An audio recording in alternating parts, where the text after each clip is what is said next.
So you guys are responsible for the Klingons looking as awesome as they do in the new Discovery. What was your inspiration like? Where did you get the idea to change them so radically, but then kind of keep the texture of who they are?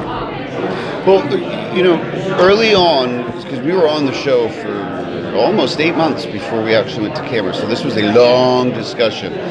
But Brian Fuller and the other producers and writers, there was always this desire to create a new Klingon look, because we felt like it was sort of something that had happened between TOS and Next Gen, happened with TOS and the films, and so it was a natural step to take in the Star Trek universe. So when you're coming up with a new show, that backed with the fact that this is really the first Trek where we're dealing with the problems that HD creates, and those problems combined with sophisticated audience eye means you have to come up with something even more hyper real to make people believe it. So we wanted to do this with a keen eye on honoring the integrity of everything that's come before us. And we all love, I grew up on it and loved the Westmore versions, and James worked on these versions. So we wanted to keep enough of it there that it resonated and felt like Klingon, but to take it as far as we could into the realm of realism and evolve the design to its next step.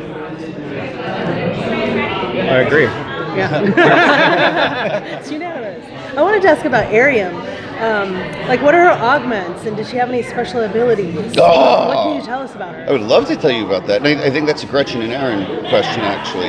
But you're right, she is an augment. And so that's a whole interesting world, isn't it, for all of us Trekkies, is when you really get into Klingon and the different way they look, we know that because of Cold Station, that the augments, the reason for the TOS look and the lack of ridges is really because of augment technology and the technology that created Khan and the wars. So that's a space between that is really cool to play in. So we do this with a lot of our stuff, not just Areum or the Klingons, but like for the Klingon houses, for instance. One of the things I look forward to unpacking more as we move forward, I created a cultural axiom document for all the great houses. That doesn't mean it will be written into the show, but when we make design decisions and we show a house, and there's lots more to show, there are all these cultural axioms I created to give us design impetus as to which planet in the Empire did they grow up on.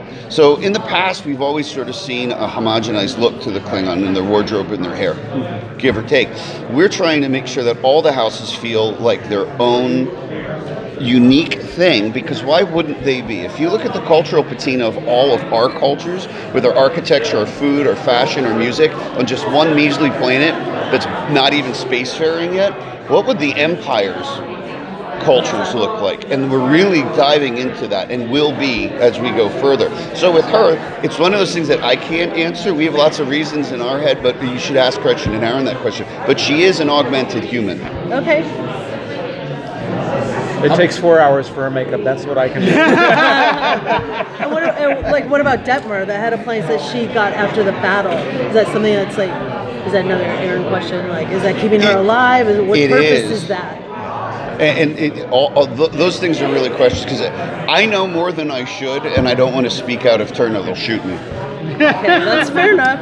But actually, that's the thing. It's do you guys get a brief that gives you that information that says, okay, this, and this, and then you kind of work to that? Yeah, that I can speak to. Okay. So when I said during the panel that it's the most immersive and generous and inclusive creative environment I've ever worked in, that is nothing short of the truth. So it is not common in our department to get this much immersion. Aaron and Gretchen and all the writers and producers from day one. We started working on the show almost 8 months before we were physically on set. That's unique. Even on a film today, that's incredibly unique. And so, they share ideas before they're even beat boarded, before their outlines, before their scripts. So, and then they ask for, and actually mean it, which is a strange thing in Hollywood, your input. And so they'll give us all kind of where they're headed and some thoughts that they're kicking around in writer room phase before it's even weeded out, and we'll start throwing stuff back at them, and so they'll kind of grab some stuff they like, and then that feedback starts to happen as Nev starts into the digital world. So that's a lot. Someday, I really hope all of you guys will get to see that. I think that there's inexorably going to be a book if not a documentary. But Nev's design process is quite massive. So we work in the digital, not just because we're 3D printing things, just for everything. So there's digital designs that come from those conversations. Then we start taking that, him and I will talk about it, he'll bang out versions. Then we'll start taking the ones that are most likely, maybe doing some physical tests and looking at materials and colors. And for the Orions, for instance, we just looked at raw silicone samples. We took this demon face that is not part of Star Trek and ran different translucent blue colors to see what the base tone was that really gave it an angelic, almost, this heavenly glow, so that when light goes through it and bounces back to your eye, it doesn't look like a dude in blue paint. James could speak to that. So the problem is we can do all those things in the lab and make all these cool new techniques work, but he's got to figure out how to get it to blend the skin. Right. Yeah, it was four colors. 4 colors we have to spatter and spackle on there just to give life and depth to it, just so it's not a solid blue, solid green, solid any colored character. Because that 3D or that 4K camera is going to pick up every detail. Like I said on the thing, it's great for NASCAR, but it's not great for. Yeah. I mean, it's great for us, but it's we actually have to work a lot harder. And also, the prosthetics that I get now with that camera being so sharp, it's like Mary in particular having a 5-piece prosthetic on. My goal is not to see all those seams that I have to hide with stippling and coloring and is it still kind of a process of discovery as you go? Oh, sure. Day in, day out. Is this working or not? I mean, my makeups change throughout the whole season in ways that I learn every day of a little way of doing it a little differently. Not you guys will never see it. I see ways of shortening the time, putting the paint a little bit to the right, which will hide something, and it's, those are those changes that I'll see that make my job easier, make production's job easier, because they get the actor on camera more time. The less they're in my chair, the more they're on screen. But HD was just this like technological landmine. No one knocked on the doors of all the makeup effects people and went, no, 3 years from now, you're going to have to change the way that you do everything because you're going to invent a new camera. And when he says HD is not good for us, it takes away all our secrets. Yeah. So on shows like CSI New York and stuff, where we're doing all this high-end forensic stuff, which we also worked on together, we had to literally throw away all of the molds to the pieces that were in foam because they just no longer work. There was day one of the season that we changed to a red camera, and that's it. We have to go all silicone with everything because you can see every edge, right? And so it takes away a lot of our tricks. So it is a process of discovery, and then each character carries with it its own challenge. No matter how many makeups you've done, the next makeup is the first time you're doing that makeup, and so everything has to be figured out for that person and for the way their edges work. So I know that you've been a Star Trek fan forever. What kind of aliens from previous iterations of Star Trek would you like to maybe see on Discovery? Is there anything you're dying to make? Yeah, I mean, I think Klingons would have been the first answer, and we got the.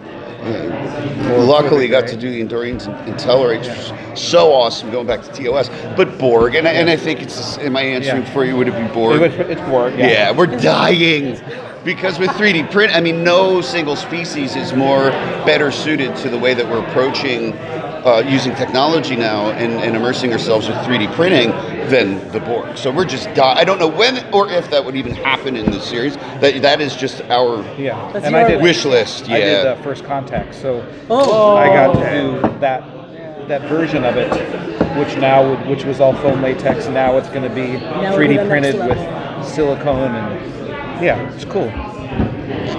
Awesome. Yeah. Thank you so much. Thank you guys. Also the Tellarites, awesome. They looked amazing. So great. Thank you. Because that's a tall order if you go back to TOS. I did.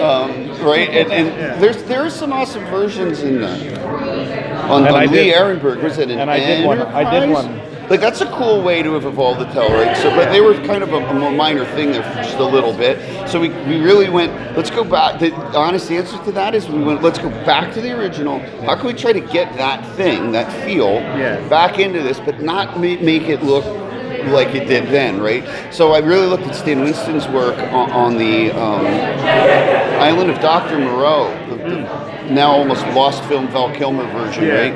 And so many of those anthropomorphic forms, animal heads, are so beautiful, and that is where we took our inspiration. We really studied the work they did in Moreau and tried to take it. Interesting. Thank you guys. Yes, thanks. Cool. Thanks, guys. Thank you so much.